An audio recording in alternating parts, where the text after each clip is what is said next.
Now, I don't care that you play Alakir. I don't care that Alakir is a taunt minion with Divine Shield. Because if you don't run healing in your deck, all I need is one single Mind Blast to win this game. So, what deck am I playing today? I'm playing Dragon Priest on the Wild Mode ladder. It has proven to be an incredibly fun deck to play. 3 games in a row, Mind Blast has won me the game. They don't see it coming, or they don't play around it, or they don't expect it. Just proven to be very effective for me today. And we are a couple of days away from the next Hearthstone expansion, Rustichan's Rumble, and so I was looking for a fun deck to play on Wild Mode at rank 5, and this Dragon Priest, courtesy of a Twitter friend of mine, Nicola Marconi, thank you very much for this deck. This has been an incredibly fun experience. So how does the deck work? Well, you essentially go for early board, early tempo with your dragons, right? And the cards that synergize with your dragons. Twilight Whelps, Netherspite Historians, Wormrest Agents, Twilight Guardians. Those are the cards you're getting down early on the board. You can start making favourable trades, start healing them up and drawing cards with Northshire Cleric. Keep tempo going, use Draconoid Operative to steal your opponent's cards, start clearing board with the likes of Dragonfire Potion and Duskbreaker, and then finish off your opponent in the late game with Shadow Reaper Anduin. Of course, your hero power now does 2 damage. And you can put your opponent down to 15 with Alexstrasza and then start hitting them with Mind Blasts. You have Shadow Visions in the deck to discover multiple copies of Mind Blast, and you combo the Mind Blasts with your 2 damage hero power, and that is usually enough to win the game, unless your opponent is armoring up massively. Although, you know, Druid is less common now on the Wild Mode ladder. You're probably going to be facing even Shamans, in which you have a reasonably good matchup against, and Big Priest. Big Priest, though, is a little bit more challenging. I think you have to try and hope, try and out-aggro them and push a lot of damage early, and then just hope that they don't have Barnes on turn 4. But anyway, fun deck to play, and we're going to look at 2 examples of this deck in action on the Wild Mode ladder. And we're starting out here against a rogue. Now, at rank 5 or rank 4, majority of rogues that I face tend to be Kingsbane, and I would much rather prefer that they were Odd Rogue, because I think this deck can deal with Odd Rogue. You can race them early in terms of getting a presence on the board and getting minions down. Kingsbane Rogue, to me, is a tad more challenging. Now, I played the Cleric there, and I played the Coin, and I played the Power Word Shield, just to get something down on the board. I understand that against Kingsbane Rogue, drawing cards is potentially a bad thing, because one of their strategies is to mill you. So having a Cleric on board is perhaps not the safest or the wisest thing. Oh look, there's another Cleric. So we're just going to go as wide as we can on the board, put some pressure down, and just try and hit his face a lot. And we want to play out our hand as quickly as possible, just to avoid being milled by Coalite Oracles. And a deck like this can put out a substantial board presence early. And if they don't get Leeching Poison, you tend to be in a good spot. Now, I just drew 2 cards there. Again, probably a bad thing to do against a Kingsbane Rogue who can try and mill you. But the aim now is to not draw any more cards after this.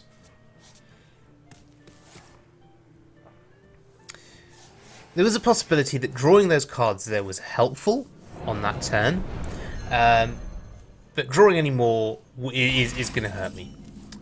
So we need to be really conscious of what we do with our hero power now. He's taken that Cold Light Oracle back to hand. So again, just need to play as much as we can here. We're heading into turn 6, so we can expect Vanish to come down. But as you can see, you know, we've put him under a fair bit of pressure. We're getting his health total down. We've not seen Leeching Poison, so we're quite happy.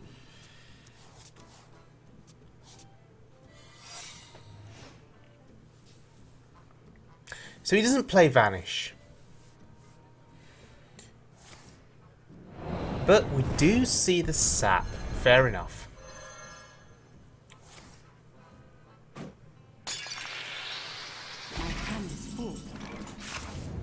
And now the milling begins. So the chances are here, with that secret in play, we're only going to be able to get one attack into his face before he becomes immune. Right away.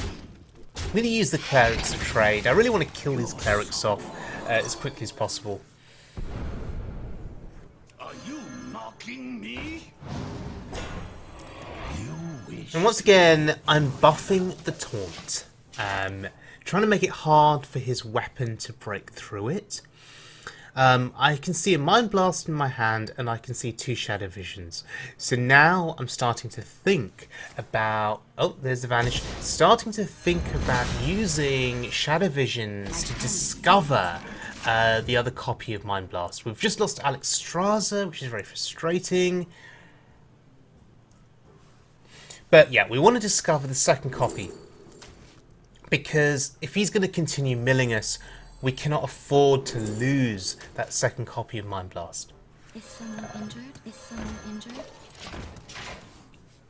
So these clerics, they're really seeing a lot of action here.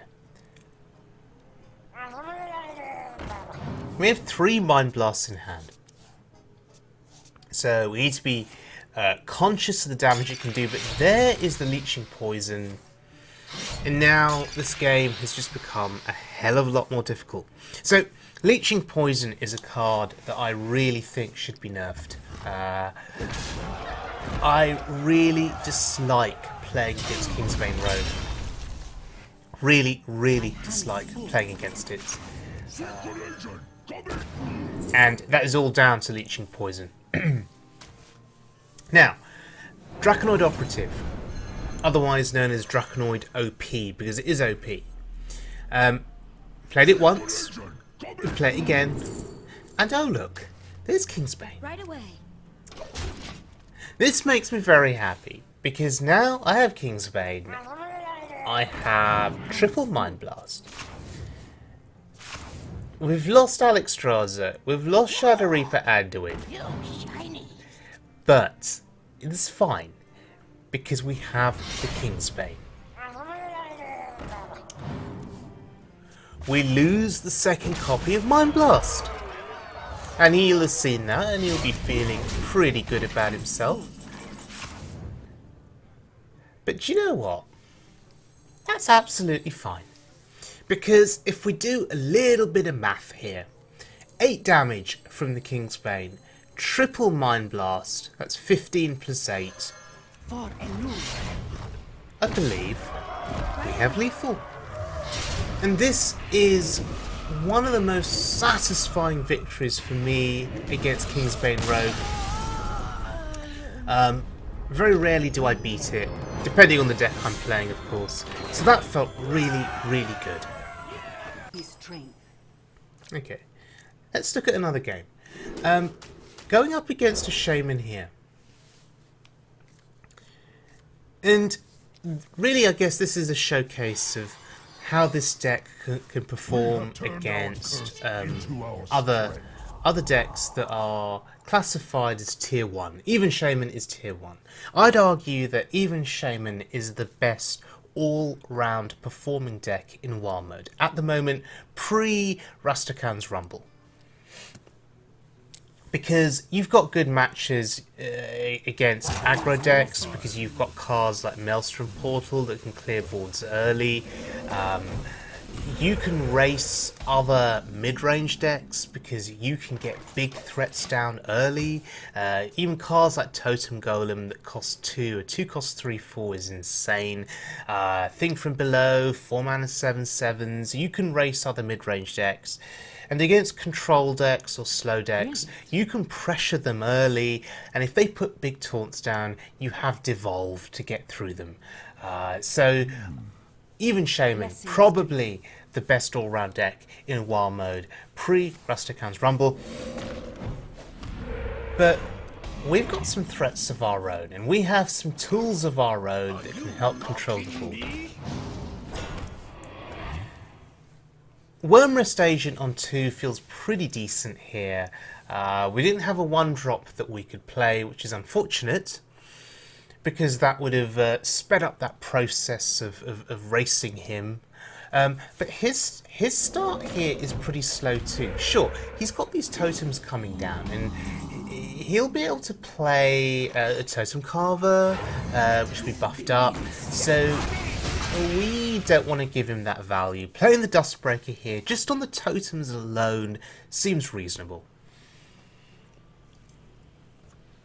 We have a second Dustbreaker in hand, so we're feeling okay about that play. Double Dragonfire Potion. That's interesting. What to do? Does 5 damage. Well played. It doesn't kill a 4 mana 7/7, which is unfortunate. Blessings to you. And I'm not entirely sure what is taking him so long. Elements I like. Totems I love. I guess he was just debating, yeah, whether to throw away that Totem Carver or not. He's probably feeling bad about not getting any value on it. So we're happy to ignore it. We're happy to push some damage. Even Shaman doesn't usually run healing, right? So pushing the damage there seems reasonable. Put him on the, sort of a defensive stance, perhaps. Let him make the trades. Let him, do his best to clear my board. And in the process of trying to do that, he may overextend in some way. He may make some questionable plays. We need to kill the Light Warden, right?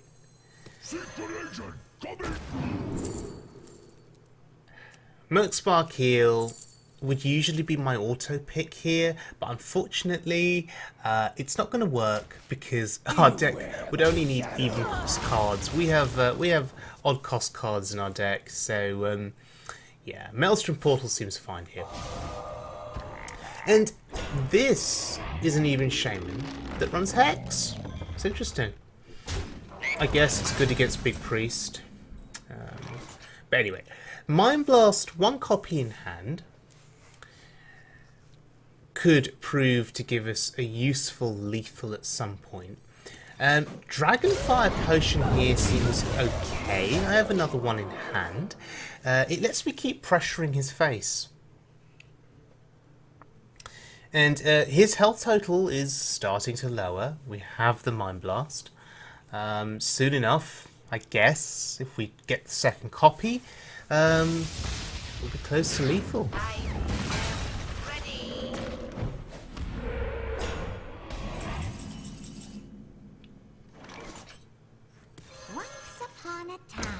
And Once Upon a Time gives us some interesting options. Malagos and Mind Blast is interesting, but he runs Hex. If I play Malagos, it's my entire turn, and I won't be able to play a spell alongside it. So I'm taking Ysera. Why? Because if he has Hex, at the very least, before Ysera gets Hexed, she will give me 1 dream card, so I'll get some value out of her. Now obviously, if Malagos sticks on the board and survives the turn, then he is better than Ysera, because the following turn I can play the Mind Blasts, I can play a Dragonfire Potion or whatever. But I'm going to assume that he's got another Hex in hand. or a devolve, or something of that nature. He's played Hagatha, so he's also discovering spells here. So we've got to consider the fact that maybe Hagatha is giving him hexes. So I feel pretty good about picking Ysera. And hey, if Ysera doesn't get hexed, if she sticks on the board for 2, maybe 3 turns, that in itself can just be game defining or game winning. So, double Mind Blast in hand.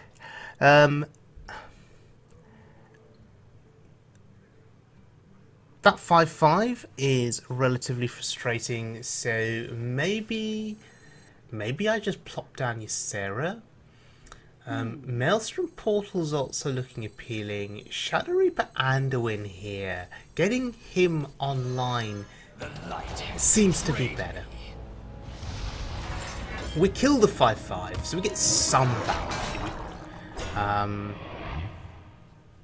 And now we're just having that hero power online is so good. Again, unlikely for him to run any healing unless he's getting healing spells from Hagatha. You just got to hope that he doesn't get that.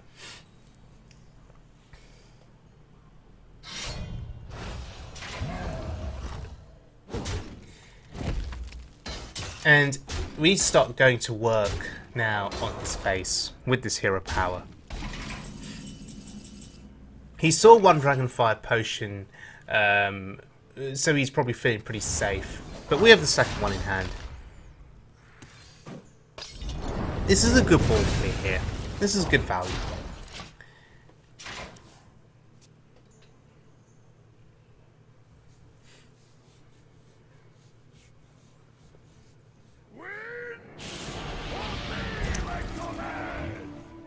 And there's another Alakir.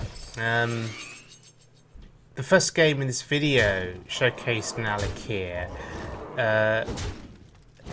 This game also features Alakir. But really don't care much for Alakir here. Double Mind Blast. That's enough to win the game. Once again. Well played. So the double Mind Blast finisher proving to be incredibly effective. So, Dragon Priest on Wild Mode, certainly a fun deck. It is effective against certain tier 1 decks that are out there. You have a reasonable matchup against even Shaman. Big Priest is a bit of a problem, but I think I was relatively lucky in the games that I played with this deck. I really didn't encounter much in the way of Big Priest. Can this deck take you to Legend? Absolutely. Nicola Marconi, who I stole this deck from, a friend of mine on Twitter, took this to Legend for the first time and has posted proof of it. So, yes, absolutely. Can call this a deck that can take you to Legend if it's piloted correctly. The next Hearthstone expansion, Rastakhan's Rumble, doesn't seem to introduce much in the way of new dragons. So maybe we have to wait for another expansion before we get more support in the way of dragons.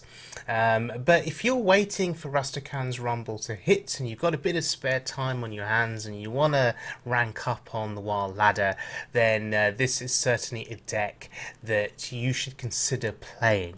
One interesting exclusion from this deck is Bran Bronzebeard.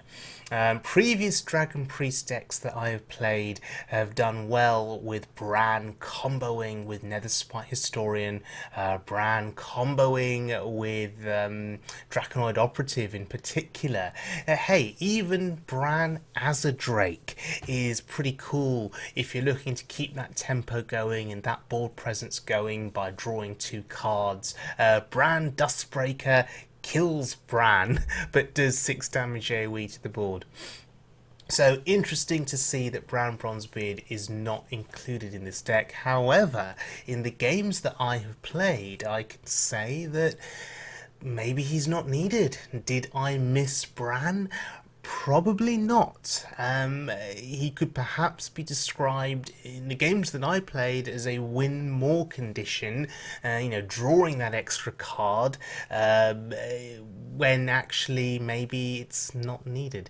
So anyway, thank you very much for joining me, everyone. I hope you guys enjoyed the video. If you did, please subscribe, and I'll see everyone in a couple of days after Rastakhan's Rumble hits.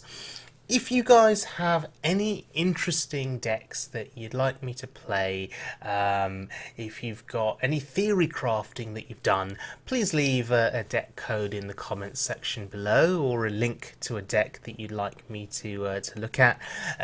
My particular interest going forward with Rastakhan's Rumble in terms of wild mode is Hunter. Hunter has received some very interesting tools, and a friend of mine on Twitter, Dewin, who I featured his decks on my videos before, he is seemingly quite excited about what is to come for Hunter. So let's see what the future holds, but certainly based on what I've seen so far, this expansion has got me excited. So hopefully we can do some cool things with Hunter moving forward.